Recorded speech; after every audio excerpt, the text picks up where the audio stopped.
Hey leaders, thanks for watching again. Favorite part of everybody's week where we get to dive into our topic for this Sunday night with our students. Give you a little bit of background on week 2 of our We series that talks about being in community is a messy process.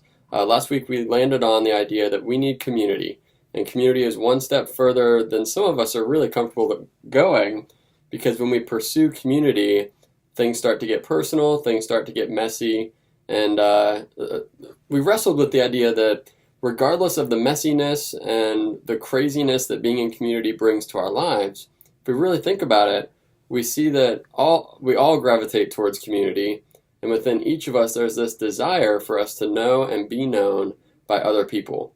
We really would rather do life with people than without, even though along the way it seems to just be easier to unplug, and sometimes people get on our nerves. We want to just get away from community for a time. But we found out that too much of that, or too much of a good thing, turns into a bad thing. So making community happen isn't always an easy process.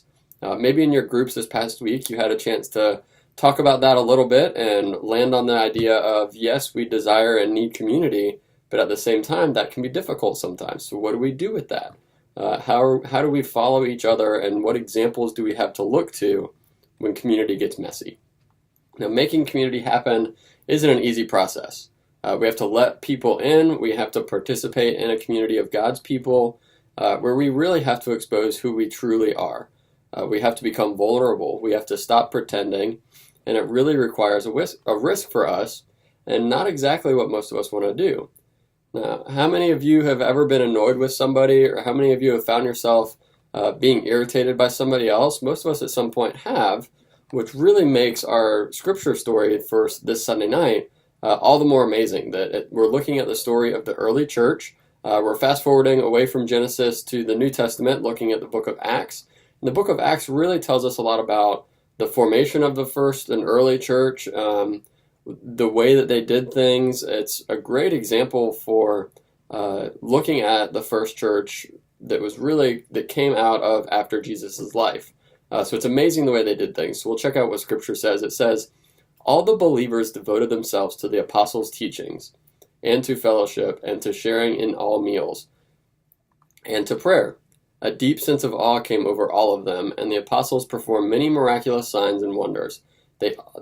And all the believers met together in one place and shared everything they had."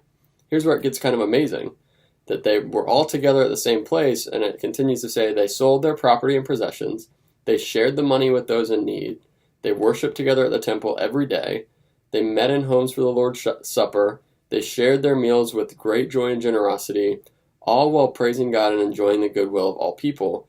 And each day the Lord added to their fellowship those who were being saved.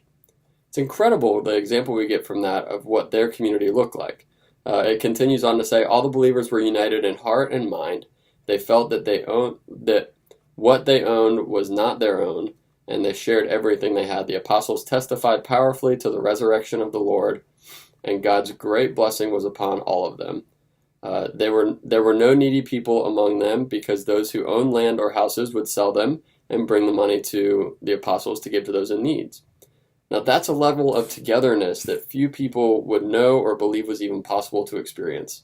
In fact, if we're really honest, it's a level of togetherness that would probably make a lot of us uncomfortable if we ever achieved it.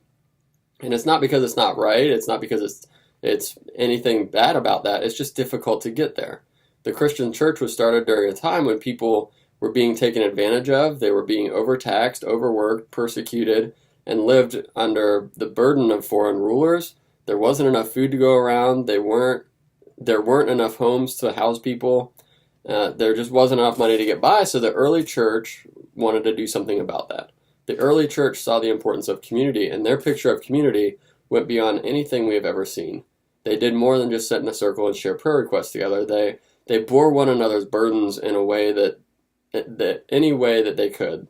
There was no place for them to sleep at night, so you could count on a fellow Christian to open up their home.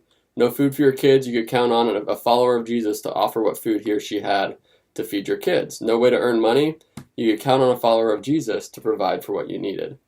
Now, our world's a little bit different now, isn't it? For most of us, it doesn't take much for people to get into a tough spot. You lose your job, or Your world gets a little bit rocked. There's an illness, a divorce, a family member situation that can completely change your world. So some of you have been familiar with this happening in your own life. But even here in America, we're not selling everything and giving it to one another, are we? And I think something big happened between the early church we see in the book of Acts and our current church and our current community we have here. Seems like we're missing something now. Now, as we read this with our students, and even as I'm talking about it, I do want us to realize this is not a challenge for us to sell everything you have, give it to the poor, and do exactly what was done at the early church. We live in a little bit of a different world now, but the example of what it could be like that we read in the book of Acts that I just read, community looks completely different, but the feelings behind the community are the same for us. The way that we do community might look different and be different, but the feeling, the connectedness, the togetherness of that community is still the same. So it's not that we have to sell everything and move and give everything away like that. That would be great, but a little unrealistic. But what we're aiming for here is the feeling and the purpose behind it. What the first Christians really got above anything else was this idea that Christianity is relational. And here's how it translates to our world, that these people live not just for themselves, not just for God, but the early Christian and the early church lived for each other. They got that people were more important than anything else. They lived in a true community. And so that's what we're going to talk about tonight, or Sunday night, is what does it look like to be in true community? What's the feeling? What's that sense of togetherness that we are really hungry for? And we get a sense of what that feels like from the book of Acts. The way it's executed now might look a little different. The way we actually do it now might be a little different. But it's that feeling of community that we go for. Now, I've been a part of groups for many years, either as a leader or as a member, and every time I become a part of a new group, I begin to feel the same way. A little nervous and a little lazy for the most part. And I say nervous because I realize that I need to be vulnerable with people that I've just met to be in community. I have to take a risk. I have to open up to what I really think and feel. And then I say lazy because I realize it takes a lot of time and effort to form relationships with people. Those close relationships don't just happen overnight. So committing to community is committing time and energy to a process that is messy, that we have to be vulnerable and honest with each other and deal with the current reality that we have in that community. So tonight or Sunday night, as we begin to talk with our students, let's look at the heart of what true community felt like for the first Christians, and that feeling can still happen today. The way we do it's a little differently, but when we go for that feeling, it gets a little messy. The hard part in this and the challenge for me is that it seems like we're losing the heart of Christianity when we try to do things without other people. The first Christians got that we are on the verge of missing this, that following Jesus is always done best when we're in community. And so the question that we land on is, who are you going to get into the dirty work of community with? Does anybody really know you? Does anybody know the mess and the craziness that life is for everybody? Because if we walk around saying that life isn't messy, we're not living into the reality of what life is sometimes. So are we willing to open up and be honest and vulnerable to achieve that feeling of true community, true togetherness, and help each other and walk alongside each other through the mess and trust that God is in the middle of that mess with us and our togetherness in our community? So it gives us a good challenge, something good to chew on for this week and really bring to our students. Hopefully you feel that, and you feel the togetherness of what it could be like and what it could feel like, and that, yeah, it is messy. It's a difficult process sometimes. But if we trust in God, if we trust in each other, we can have the opportunity to find true community.